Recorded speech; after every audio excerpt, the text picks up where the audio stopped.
इस वीडियो में हम yoga as preventive measure for lifestyle disease chapter 3 है ये क्लास 12th का। और इस चैप्टर से रिलेटेड सभी एमसीक्यूज को इस वीडियो में हम डिस्कस करेंगे। वीडियो शुरू करते हैं। पहला क्वेश्चन है, what are the symptoms of asthma. Asthma के हमसे सिम्टम्स पूछे गए हैं। करेक्ट आंसर हो जाएगा डी। अस्थमा के सभी सिम्टम्स आपको देखने को मिलते हैं। सबसे पहला क्या होता है, जो म्यूकस है उसका प्रोडक्शन बढ़ जाता है हमारे शरीर के अंदर। बहुत ज़्यादा हमें खांसी आती है और शॉर्टनेस ऑफ ब्रीथ, आपकी जो सांस है वो छोटी हो जाती है। ये अस्थमा की कुछ सिम्टम्स हमें देखने को।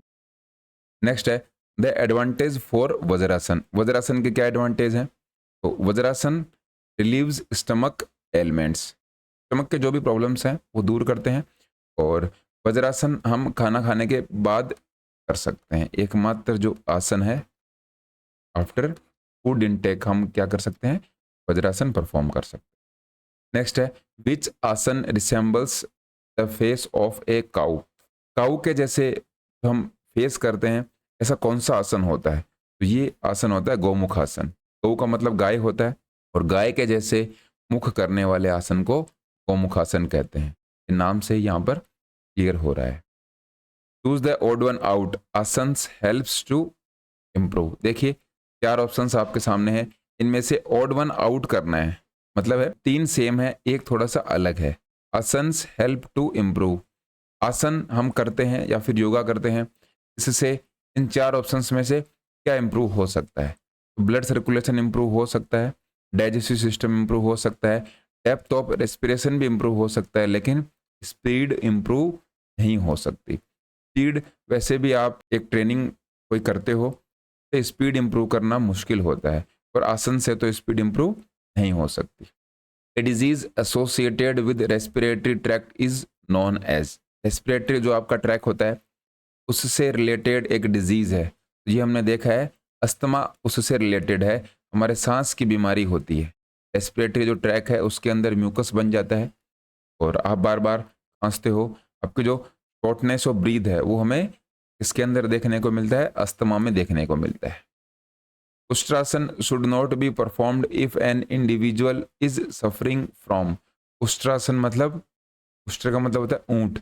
ऊंट के जैसे जो आसन होता है उष्ट्रासन होता है, ये कौन से इंडिविजुअल को नहीं करना चाहिए? अगर किसी इंडिविजुअल के अंदर कोई ये प्रॉब्लम चल रही हो तो ये आपका आ जाएगा क्रोनिक नी पेन। किसी के अगर नीज में पेन है और बहुत लंबे टाइम से पेन आ रहा है तो बोलते हैं क्रोनिक नी पेन वाले जो पर्सन है उनको उष्ट्रासन परफॉर्म नहीं करना चाहिए। कॉन्ट्रा इंडिकेशन भी हमारे चैप्टर में दे रखे हैं। चैप्टर 3 का जो डिटेल एक्सप्लेनेशन है वो आपको इस वीडियो के डिस्क्रिप्शन में भी मिल जाएगा। Which asanas is not done when a person is suffering from diabetes. Diabetes किसी पर्सन के है, कौन सा आसन उसको नहीं करना चाहिए? तो उनको ताड़ासन नहीं करना चाहिए, ताड़ासन से बचना चाहिए उनको। नेक्स्ट है hazardous consequences of obesity. Obesity के कुछ खतरनाक जो रिजल्ट हैं वो हमें देखने को मिलते हैं। कौन कौन से हैं?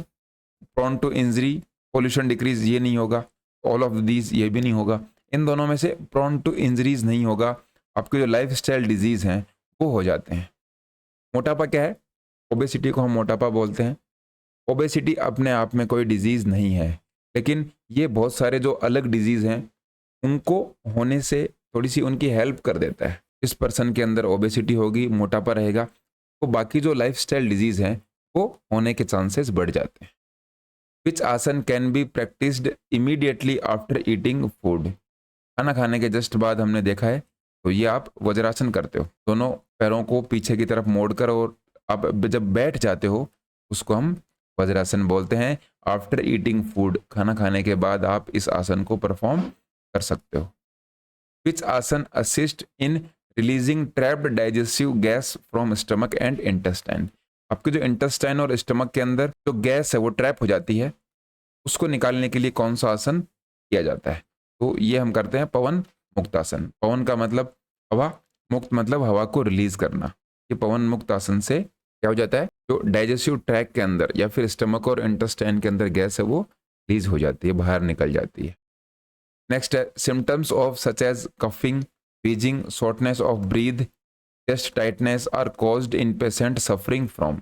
ये हमने देख भी लिया, कफिंग होती है, व्हीजिंग और शॉर्टनेस ऑफ ब्रीथ होता है, ये हमें देखने को मिलता है अस्थमा के अंदर। नेक्स्ट है one of the possible causes for obesity could be. 4 options आपके सामने हैं, इनमें से हमें यह बताना है कि ओबेसिटी के लिए पॉसिबल कॉज मतलब किस वजह से ओबेसिटी हो सकती है। तो ये आपके 1 और 2 दोनों मिलेंगे, हेरिडिटी और एक्सेसिव ईटिंग। हेरिडिटी मतलब आपको अपने पेरेंट्स से अगर ओबेसिटी के सिम्टम्स मिले हैं तब भी आपको ओबेसिटी हो सकती है। आपके पेरेंट्स अगर मोटे हैं, उनको अगर मोटापा है तो आपको ओबेसिटी होने के चांसेस बढ़ जाते हैं। दूसरा क्या है, एक्सेसिव ईटिंग, आप खाना ज़्यादा खाते हो, उसकी वजह से भी क्या हो सकती है, ओबेसिटी हो सकती है। तो ऑप्शन 4 इसके अंदर हमारा सही हो जाएगा। नेक्स्ट है which asana is helpful in maintaining normal blood pressure. आपका जो ब्लड प्रेशर है उसको नॉर्मल मेंटेन करने के लिए कौन सा आसन इंपॉर्टेंट है, तो इसके लिए शवासन सबसे इंपॉर्टेंट है। शवासन में क्या है, आप लेट जाते हो और इस तरीके से आप अपने हाथों को ऐसे करके लेट जाते हो। ये आप कब करते हो, जब आप अपनी बॉडी को रिलैक्स करते हो, तो आपका जो ब्लड प्रेशर है वो नॉर्मल मेंटेन हो जाता है। कई बार एग्जाम में पूछा गया क्वेश्चन है, इसलिए ये थोड़ा सा इंपॉर्टेंट हो जाता है। Gomukhasana, Anulom Vilom, Matsyasana are helpful in curing which disease. कौन से डिजीज की हेल्प के लिए गोमुखासन, अनुलोम विलोम और मत्स्यासन हेल्प करते हैं, तो ये हेल्प करेंगे अस्थमा के लिए। तो अस्थमा के पेशेंट होते हैं उनके लिए ये तीनों ही जो आसन है वो बहुत ज़्यादा हेल्पफुल होते हैं। नेक्स्ट है योग सूत्र वाज कंपाइल्ड बाय। योग सूत्र किसके द्वारा कंपाइल किया गया, तो ये पतंजलि के द्वारा कंपाइल किया गया था। आपसे पूछ सकते हैं योग सूत्र किसने लिखा था, किसने कंपाइल किया था, तो इन सभी में आपको पतंजलि ही ऑप्शन करेक्ट कर देना है। नेक्स्ट है according to Patanjali definition of asana. आसन की जो डेफिनेशन है पतंजलि के अकॉर्डिंग वो क्या है, तो करेक्ट आंसर हमारा हो जाएगा sitting in a comfortable position. आप कंफर्टेबल पोजीशन में बैठते हो उसको ही आसन कहा जाता है according to Patanjali. How many types of asanas are there in yoga. Yoga के अंदर बहुत सारे आसन के टाइप्स होते हैं, लेकिन हमें दूसरे तरीके से पूछा गया है कि कितने टाइप्स होते हैं। तो 3 टाइप के आसन हम देखते हैं कौन कौन से हैं। एक तो है मेडिटेटिव आसन, रिलैक्सेसिव आसन और कल्चरल आसन। ये 3 आसन के टाइप हैं। अगर आपको ऑप्शन में मिले, एग्जाम में मिले, तब आप इनको थोड़ा सा देख सकते हो। नेक्स्ट है which asana is good for performance of the excretory system. Excretory system मतलब आप जब वेस्ट प्रोडक्ट बाहर निकालते हो अपनी बॉडी से, वो जो सिस्टम है उसकी परफॉर्मेंस के लिए अच्छा आसन कौन सा होता है, ये आपका होता है पवन मुक्त आसन। इससे क्या है, आपका स्टमक और इंटेस्टाइन के अंदर जो गैस बनी रहती है वो बाहर निकल जाती है, तो आपकी एक्सक्रिएटरी सिस्टम की जो परफॉर्मेंस है वो अच्छी हो जाएगी। According to WHO the criteria for overweight as per BMI। BMI मतलब बॉडी मास इंडेक्स। आपको कमेंट्स में यह बताना है कि BMI का फॉर्मूला क्या होता है। अगर आपको नहीं पता तो चैप्टर 3 का जो कंप्लीट वीडियो है वो आपको डिस्क्रिप्शन में मिलेगा। पहला जो लिंक है उस पर क्लिक करके आप चैप्टर 3 को बहुत डिटेल में समझ सकते हैं। उसके बाद में अगर आप ये MCQs करते हो तो आपके लिए थोड़ा और ईजी हो जाएगा। वापस क्वेश्चन पे आते हैं। WHO के अकॉर्डिंग ओवरवेट का क्या क्राइटेरिया है। ओवरवेट का क्राइटेरिया है 25 to 29.9। इस क्राइटेरिया के अंदर अगर आप आते हो आप क्या हो, ओवरवेट हो। ये जो क्राइटेरिया ऑप्शन 1 में दे रखा है ये आपका गुड क्राइटेरिया है, तो मतलब आपके अंदर मोटापा नहीं है। जब आप इसको क्रॉस कर जाते हो 29.9 को 30 से 34.9, इसमें आप क्या है, ओबीस कैटेगरी के अंदर आ जाते हो। ओबीस कैटेगरी आपकी फर्स्ट आ जाती है, इसके बाद में ये है आपकी सेकंड, और जब आप 40 क्रॉस कर जाते हो ये कैटेगरी आपकी आती है थर्ड। ओबेसिटी की 3 कैटेगरी हैं, उनमें से सबसे पहले कैटेगरी आपकी 30 से स्टार्ट हो जाती है। 30 से फर्स्ट कैटेगरी स्टार्ट हो जाएगी, 35 से सेकंड, और 40 से आपकी थर्ड कैटेगरी स्टार्ट हो जाती है। 25 टू 29.9 जैसा कि हमें इस क्वेश्चन में पूछा गया था कि आपकी ओवरवेट की कैटेगरी आती है, ये ओबेसिटी की कैटेगरी नहीं है। आपका जो BMI इंडेक्स है वो इतना आएगा, तब आपको इन चीज़ों का ध्यान रखना है। नेक्स्ट है which asana improves efficiency of liver, liver की एफिशिएंसी को इम्प्रूव करने वाला आसन कौन सा है? तो ये आपका रहेगा अर्ध मत्स्येंद्रासन। इनके डायग्राम चैप्टर 3 के एक्सप्लेनेशन में दे रखे हैं अगर आपको देखने हो तो।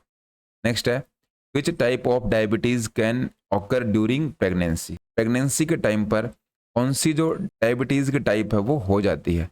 तो ये होती है गेस्टेंशियल, ये इंपॉर्टेंट क्वेश्चन है। गेस्टेंशियल जो डायबिटीज है वो आपको प्रेगनेंसी के टाइम पर देखने को मिलती है। नेक्स्ट है which gland secretes the hormone insulin, insulin hormone को कौन सी ग्लैंड सिक्रेट करती है? The lack of which is associated with diabetes, insulin hormone की जो एब्सेंस रहती है या फिर इसकी कमी से डायबिटीज हो जाता है, इस हार्मोन को कौन सी जो ग्लैंड है वो सिक्रेट करती है? तो ये आपकी पेनक्रियास सिक्रेट करता है। अगर इंसुलिन हार्मोन सिक्रेट ना हो तो क्या हो जाती है? पर्सन को डायबिटीज हो जाती है। नेक्स्ट है the force of our blood pushing against the walls of our arteries is called, हमारी जो आर्टरीज हैं उनके ऊपर या फिर उनकी जो वॉल्स हैं उन पर जो फोर्स लगता है ब्लड का, उसको क्या बोलते हैं? तो बोलेंगे ब्लड प्रेशर। ब्लड का प्रेशर हमारी जो आर्टरीज हैं उनकी दीवारों पर लगता है, उस प्रेशर को, उस फोर्स को आप ब्लड प्रेशर बोलते हो या फिर शॉर्ट फॉर्म में आप इनको बीपी बोलते हो। नेक्स्ट है at what point is blood pressure considered high, कौन से पॉइंट पर ब्लड प्रेशर को आप हाई बोलते हो? 80 to 120, ये तो आपका क्या रहता है? नॉर्मल रहता है। इससे ज़्यादा जब आपका ब्लड प्रेशर चला जाता है उसको हम हाई ब्लड प्रेशर बोलते हैं। ये आपका रहेगा 140 और 90, इस कैटेगरी के अंदर जब आएगा तो आपके ब्लड प्रेशर को हाई कहा जाता है।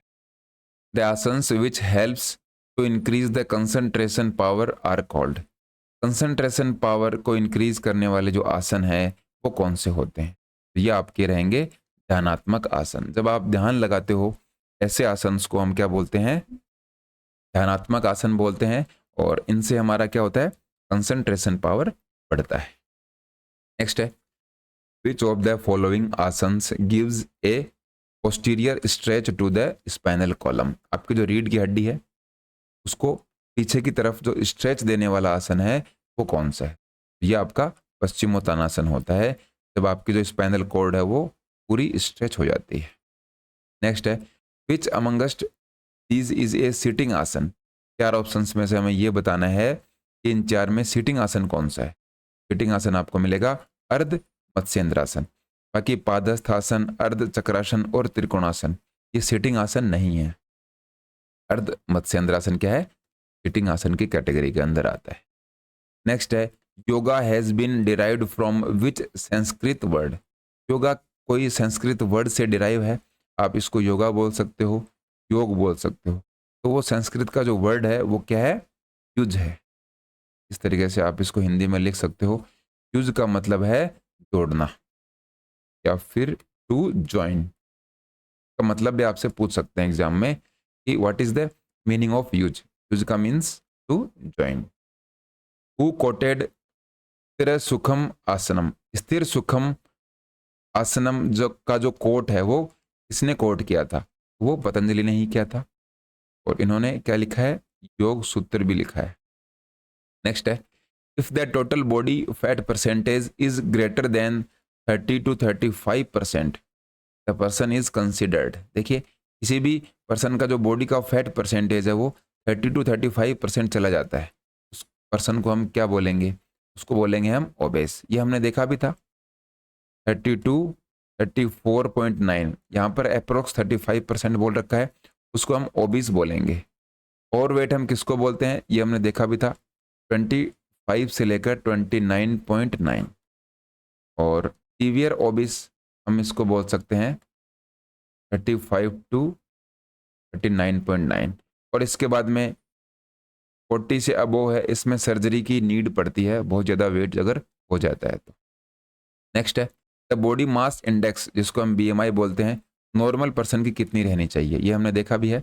आपकी 18.5 से 24.9 के बीच में अगर बीएमआई रहती है तो क्या है?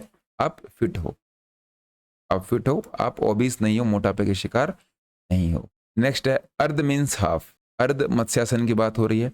अर्ध का मतलब तो हाफ हो गया। मत्स्य का मतलब क्या होता है? मत्स्य का मतलब होता है फिश। फिश के जैसे आप शेप बना लेते हो, उस आसन को हम अर्ध मत्स्यासन कहते हैं। Lay down in prone position, slowly lift upper body till navel. We are talking about which asana? Lay down in prone. देखिए प्रोन और सुपाइन दो पोजीशन होती हैं। प्रोन पोजीशन में आप पेट के बल लेटते हो, और दूसरी कौन सी होती है? Supine position. सुपाइन से आप याद कर सकते हो, स्पाइन और सुपाइन लगभग सेम नाम है। तो स्पाइन या फिर बैक से आप लेटते हो, बैक साइड में जब आप लेटते हो उस पोजीशन को बोलेंगे सुपाइन पोजीशन। तो यहाँ पर दे रखा है प्रोन पोजीशन। प्रोन पोजीशन मतलब पेट के बल आप लेट रहे हो। Slowly lift upper body, upper body को आपने नाभि तक ऊपर उठा लिया, नेवल को नाभि बोलते हैं, आपने ऊपर उठाया। ये कौन सा आसन होता है? ये आपका रहेगा भुजंगासन। भुजंगासन के अंदर हम ऐसे ही करते हैं, आपका जो आगे का फ्रंट एरिया है, नाभि से आगे का एरिया है, नेवल से तो आगे का अपर पार्ट है, उसको आप ऊपर की तरफ उठाते हो, उस पोजीशन को हम भुजंगासन बोलेंगे।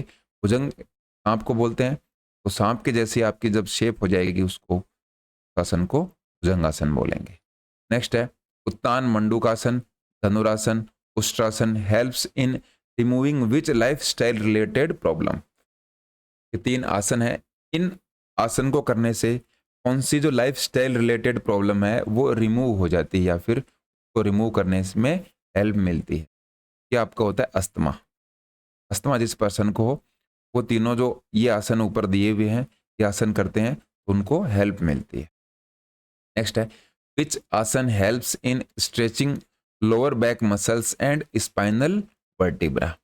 ऐसा कौन सा आसन है जो लोअर बैक को स्ट्रेच करता है, लोअर बैक की जो हमारी मसल्स है उनको स्ट्रेच करता है, और स्पाइनल वर्टिब्रा या फिर हमारी जो रीढ़ की हड्डी है उसको भी स्ट्रेच करता है।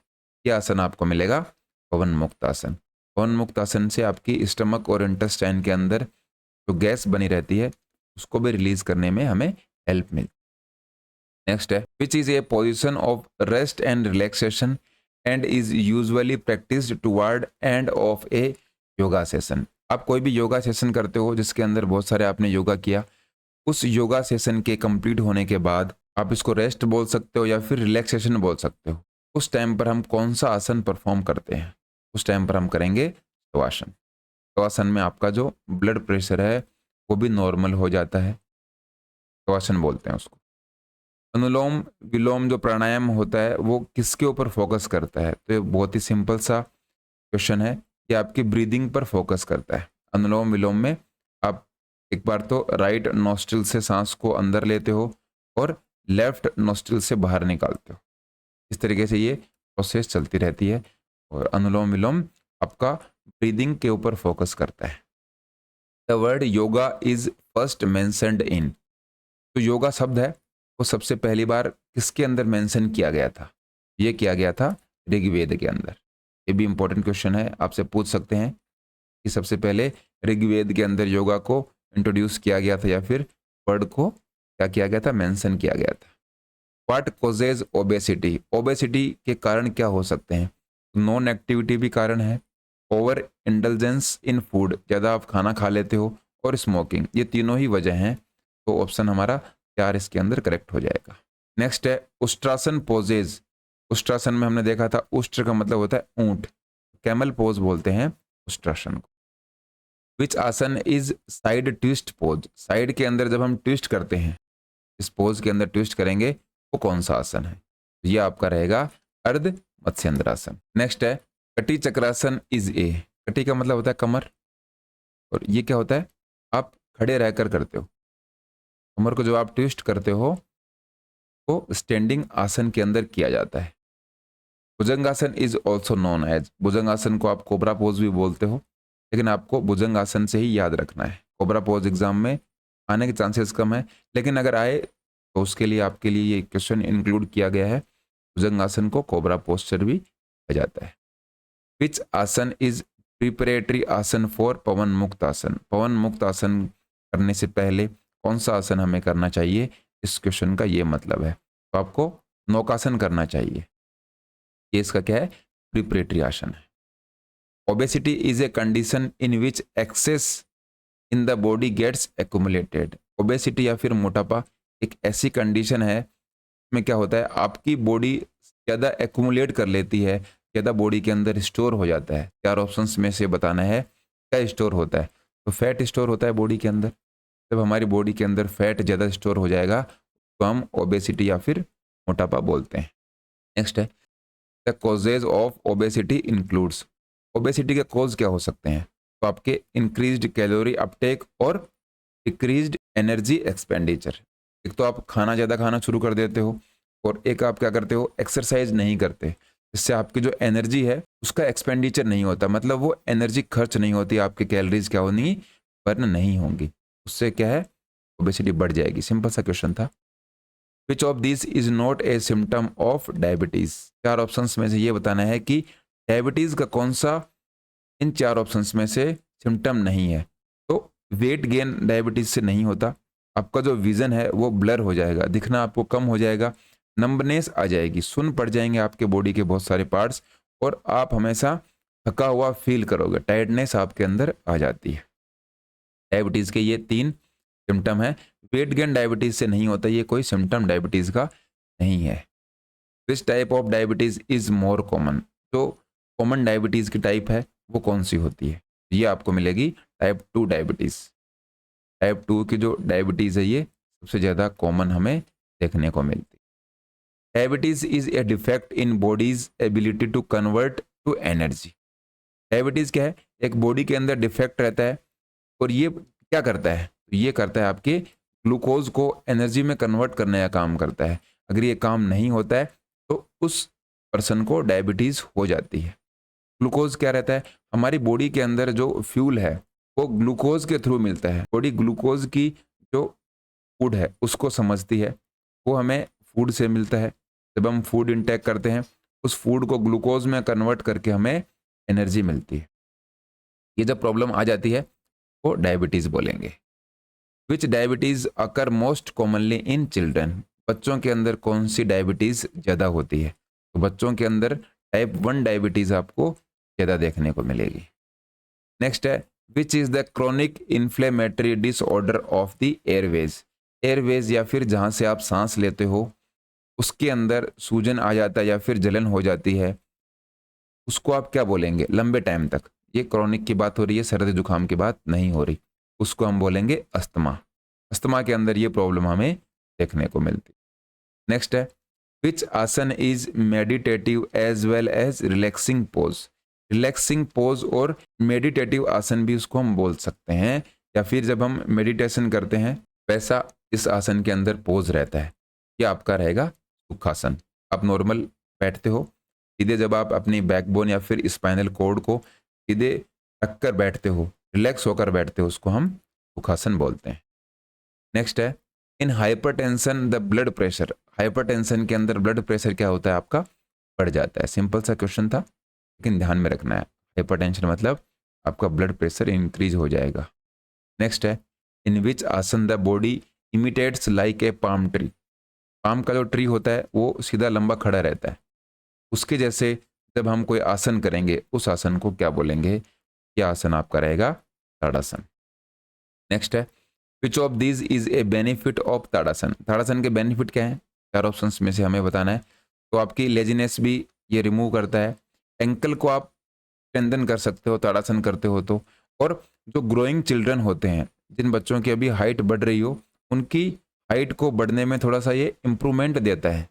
क्या करता है? थोड़ी सी हेल्प करता है। तो तीनों हमारे सही हो जाएंगे। ये ऑप्शन हमारा करेक्ट है, ऑल ऑफ दिस।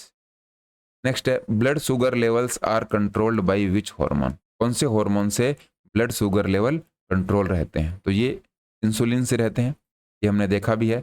ये इंसुलिन में अगर प्रॉब्लम रह जाती है तो हमें डायबिटीज हो जाती है।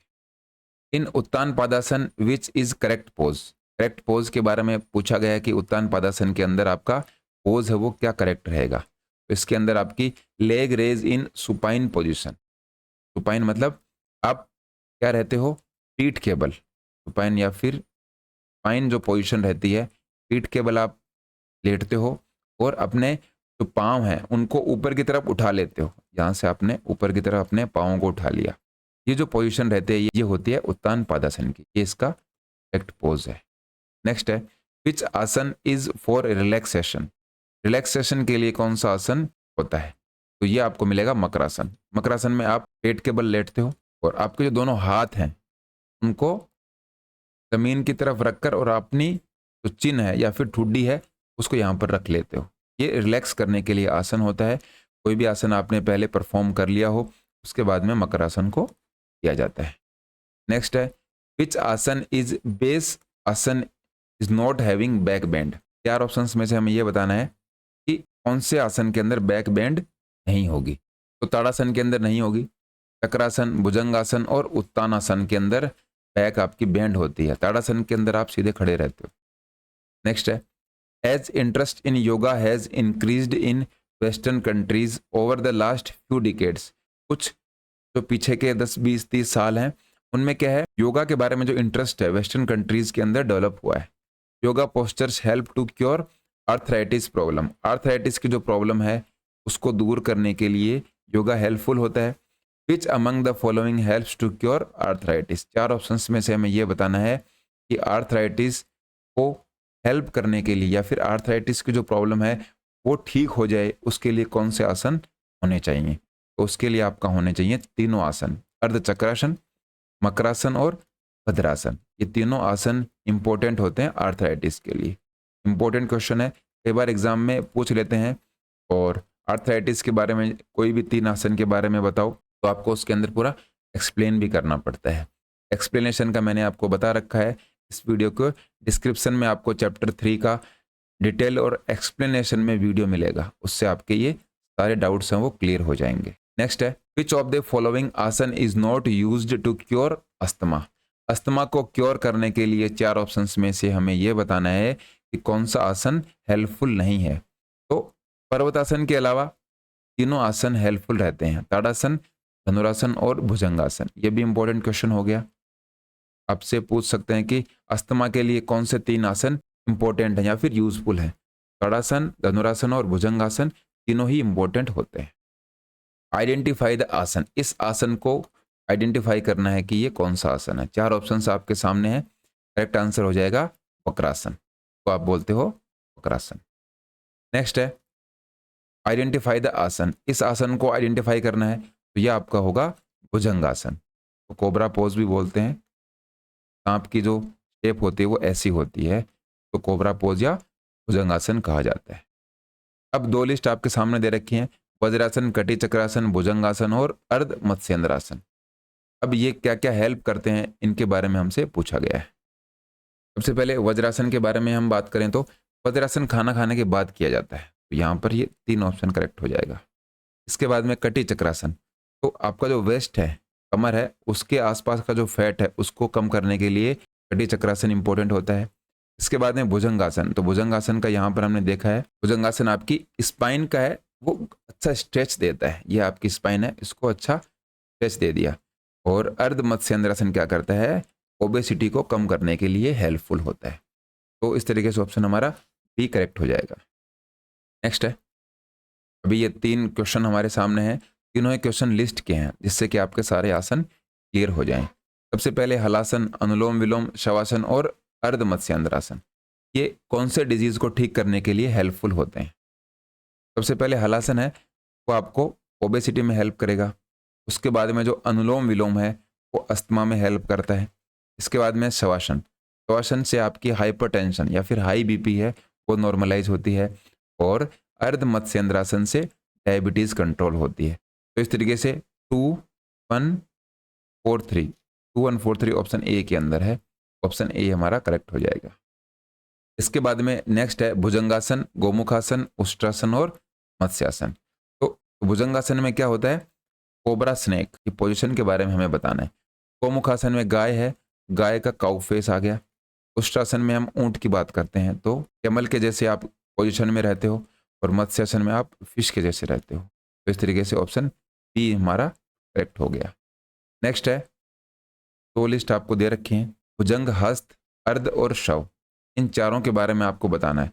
भुजंग का मतलब तो होता है कोबरा, हस्त का मतलब होता है हाथ, अर्ध का मतलब आधा, शव का मतलब डेड बॉडी। इस तरीके से ये देखिए ये हो गया सी ऑप्शन। इस तरीके से आप इन क्वेश्चंस को कर सकते हो। तो चैप्टर 3 हमारा जो एमसीक्यूज़ का है वो कंप्लीट होता है। आपने जो भी एमसीक्यूज़ देखे उनकी डिटेल में जो एक्सप्लेनेशन है वो आपको इस वीडियो के डिस्क्रिप्शन में मिल जाएगी, जैसा कि मैंने आपको बार-बार बताया है। बाकी इस वीडियो की पीडीएफ आपको स्कूल इंजीनियर टेलीग्राम चैनल पर मिल जाएगी इन आंसर्स के साथ। फिलहाल इस वीडियो में इतना ही। जय हिंद।